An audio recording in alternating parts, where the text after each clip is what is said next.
Okay, magandang gabi mga boss. Kasi gabi ko to ginagawa yung vlog natin.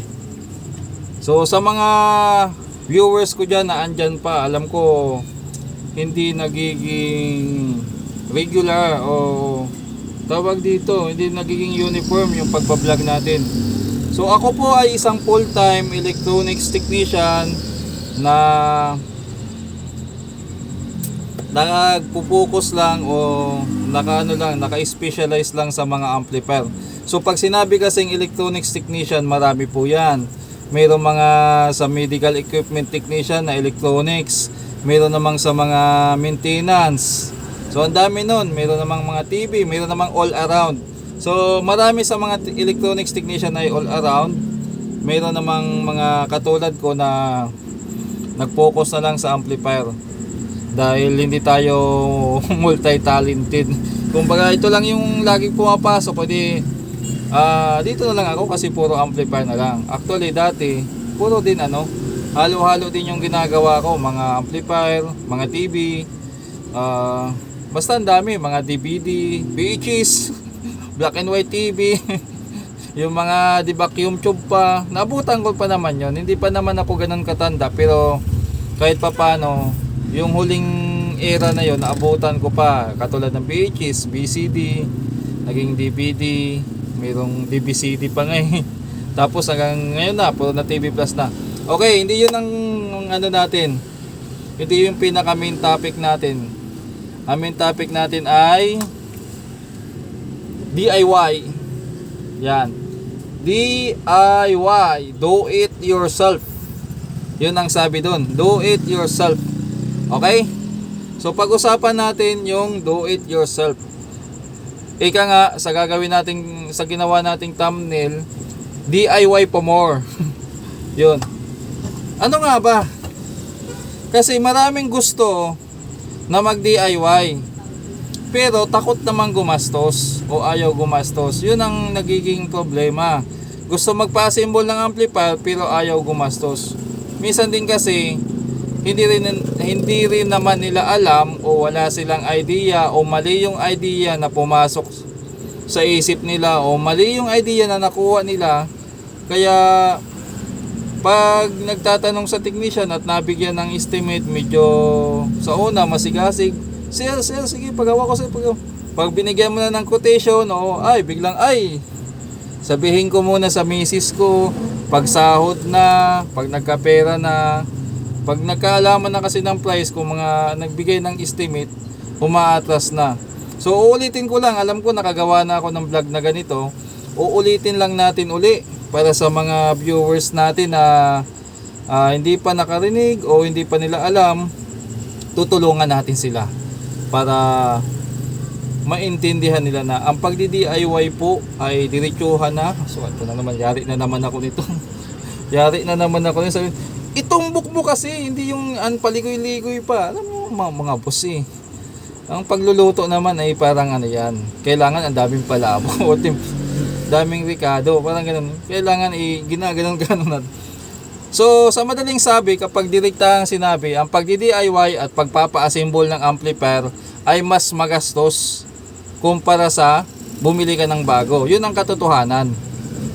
Pero hanggang ngayon, sa tagal ko na nagre-repair, sa tagal ko ng marami pa rin ang hindi alam na ganun pala. Actually, itong mga nakaraan lang, ang dami ko na namang sinagot na katanungan sa messenger ko na ganun.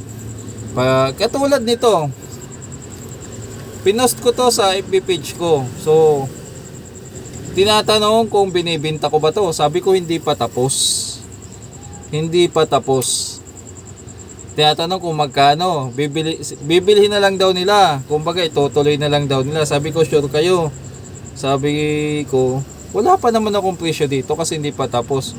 Sabi kung sakali ito, sabi ko, kung sakali ito pa lang ang nagastos na, nagbigay ako ng estimate. Sabi ko mga estimate lang baka mamaya mabash na naman tayo dyan. Mga nasa 3,000 na kung sakali ang nagastos natin. Estimate lang yon, hindi pa naman eksakto kasi kikwintahin mo pa yan yung shipping fee, yung mga pag-order mo kasi hindi mo naman na-order yan ng buo. Pero actually yung board na to mura lang. Na binili ko to dati sa Lazada, nasa 98 pesos. Tiningnan ko ngayon 76 pesos na lang. Yung mahal lang dito yung transistor at saka yung heatsink. Yan. Saka yung transformer. So nung sinabi ko, sabi ko siguro sa mga board pa lang dito kung bibitaw ka ng mga 3,000. Biglang umatras. Ay, hindi ko pala kaya. Hindi ko kaya. Yun ang katotohanan mga boss. Kung wala kayong budget, ang gawin nyo ay bumili na lang kayo ng amplifier na mumurahin. Meron naman dyan. Kung ang budget nyo alam ko yung mga walang budget na tinatawag natin, yung mga ampere lang kayang ibitaw ay mga 3,000 pababa. So dalawa lang yan ang choice nyo.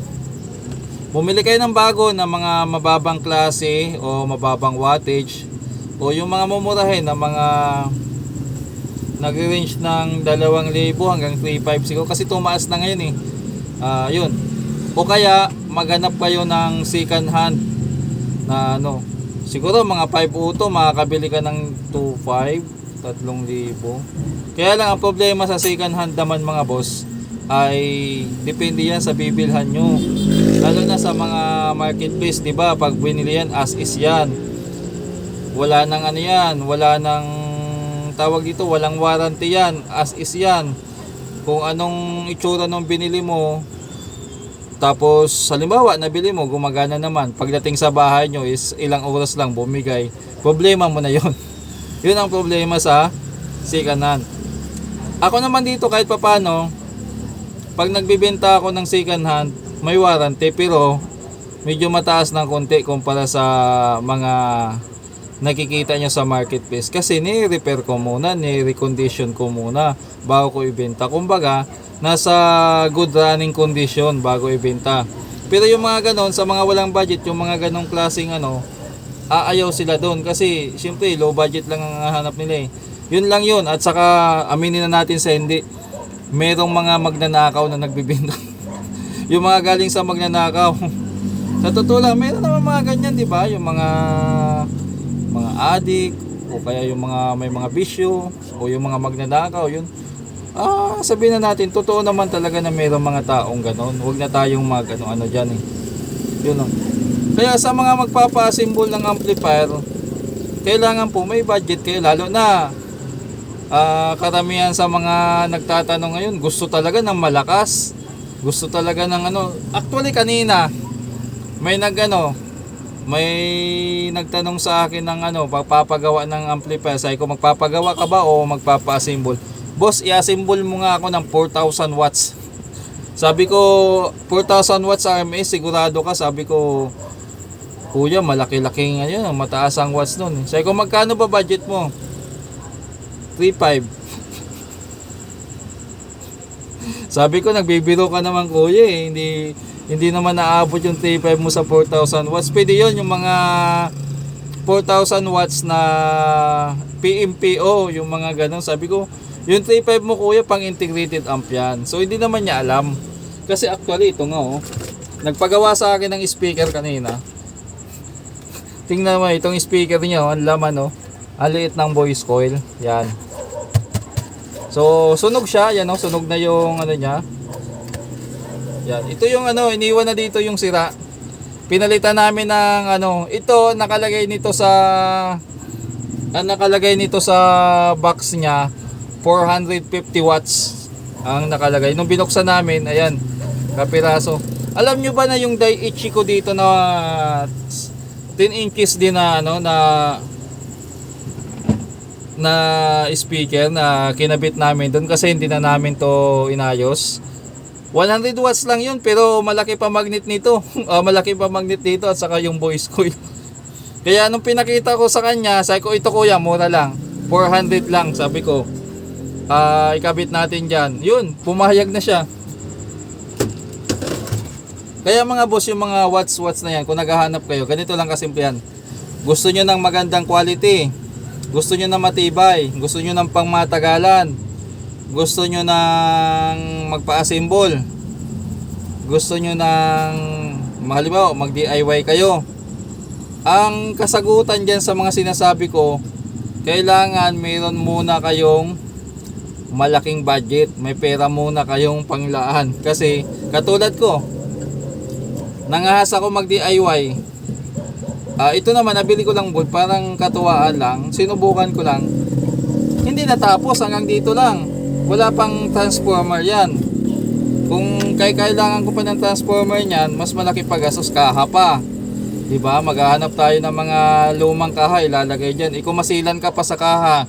So, yung mga kaha-kaha ng 5 auto na mga generic, maninipis lang yan. Katulad nung dito. Kuha tayo dito ng ano. So, halimbawa, ito, 5 auto. Maninipis lang tong ano niya eh. Pag nilagyan mo to ng dalawang transformer, yuyupi na to eh. Itong kaha niya eh. So, ano bang pinakamagandang kaha pa sa mga DIY, lalo na kung malalaking transformer? Alam niyo yung sa mga vintage na amplifier o yung mga tawag dito, yung mga audio video receiver, makakapal yung kaha nun eh.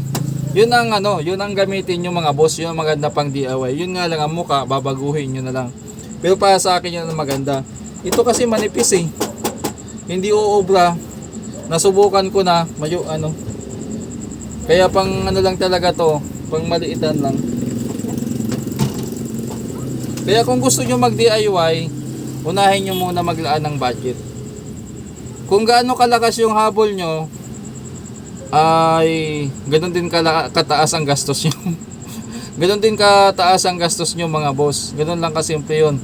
Para wala kayong hassle, tapos makatipid kayo, bili kayo ng bago. Yun ang pinakamaganda dyan. Pero kung mapilit ka talaga, sige, DIY ka o magpagawa ka, huwag ka magreklamo sa gastos kasi gastos malala talaga yan mga boss.